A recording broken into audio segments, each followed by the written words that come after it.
All right. Hello, everybody. My name is Joshua Packer, and I'm on the steering committee, I'm a steering committee member for Open Cluster Management. And today we're going to talk about scheduling AI workload among multiple clusters or fleets of clusters.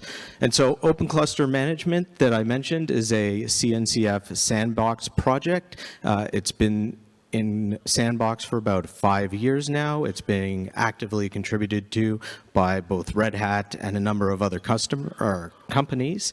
And so what it is it's a hub and spoke topology. You have a centralized inventory at the hub. You're also able to define your workload at that hub and then distribute it out to your fleet of clusters. And so how does this work? Well, it starts with registering your clusters into that hub. That helps put it into inventory and makes it available by placing an agent and add-ons for those agents onto those clusters that you just registered. We're then able to take those clusters and you're able to group them together. And so the CRD we use for that is called Managed Cluster Sets, but for the sake of this, we'll just say we are able to group your clusters for distributing workload. And so how do you distribute workload? Well, workload is distributed using a manifest work CRD. This is a CRD that allows you to encapsulate other Kubernetes resources like the core ones, such as a Kubernetes deployment or a replica set, but also external CRDs that you might add, like an Argo CD or an Argo project application, as an example.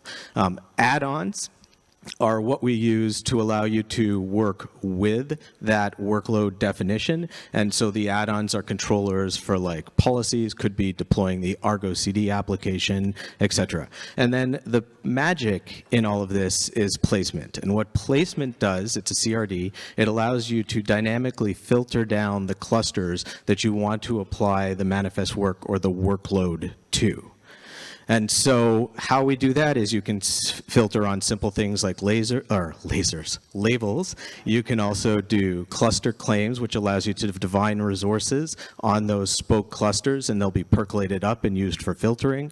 We also have something called placement score that allows you to score things like how much resources would be available on the system. And then we have availability. Is the cluster actually online? Therefore, should I place workload?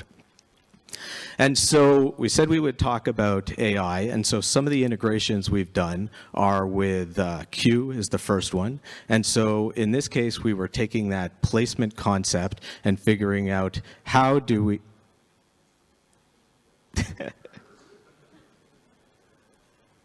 Okay, I'll just keep going anyways. We were taking Q and we were using placement, which is able to use a label for a GPU type. And so we're able to take that and decide where does feed that information to Q. So Q takes it to build its multi-queue config and its multi-queue cluster resources, and that allows Q to figure out which type of GPU resource is available on a given cluster so we can place the jobs there on the individual nodes.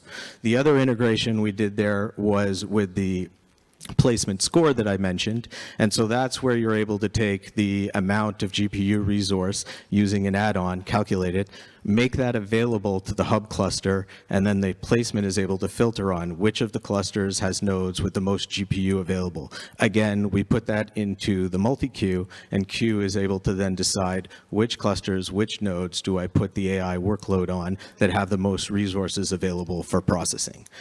The last one is... It's not switching on me. Here we go. The last one is federated learning. Now, I'm not going to get too into this because someone's going to talk about it in about 30 minutes, and I only have 50 seconds left. Needless to say, federated learning is about processing and building your AI models on your remote fleet, maybe keeping them in the data in specific data centers. And open cluster management with placement allows you to put that workload where you need it, define the requirements for federated learning that are needed to build and process the models in the fleet. And so it's a good catch. And so it's not just for AI, but it's for applications and services in general. If you want to bring multi-cluster to your app or your app to multi-cluster, then Open Cluster Management is the place to do that. And so if this interested you, please come visit us. We're at openclustermanagement.io. And yeah, we'd love to see you and give it a whirl. We have lots of demos. Thank you very much.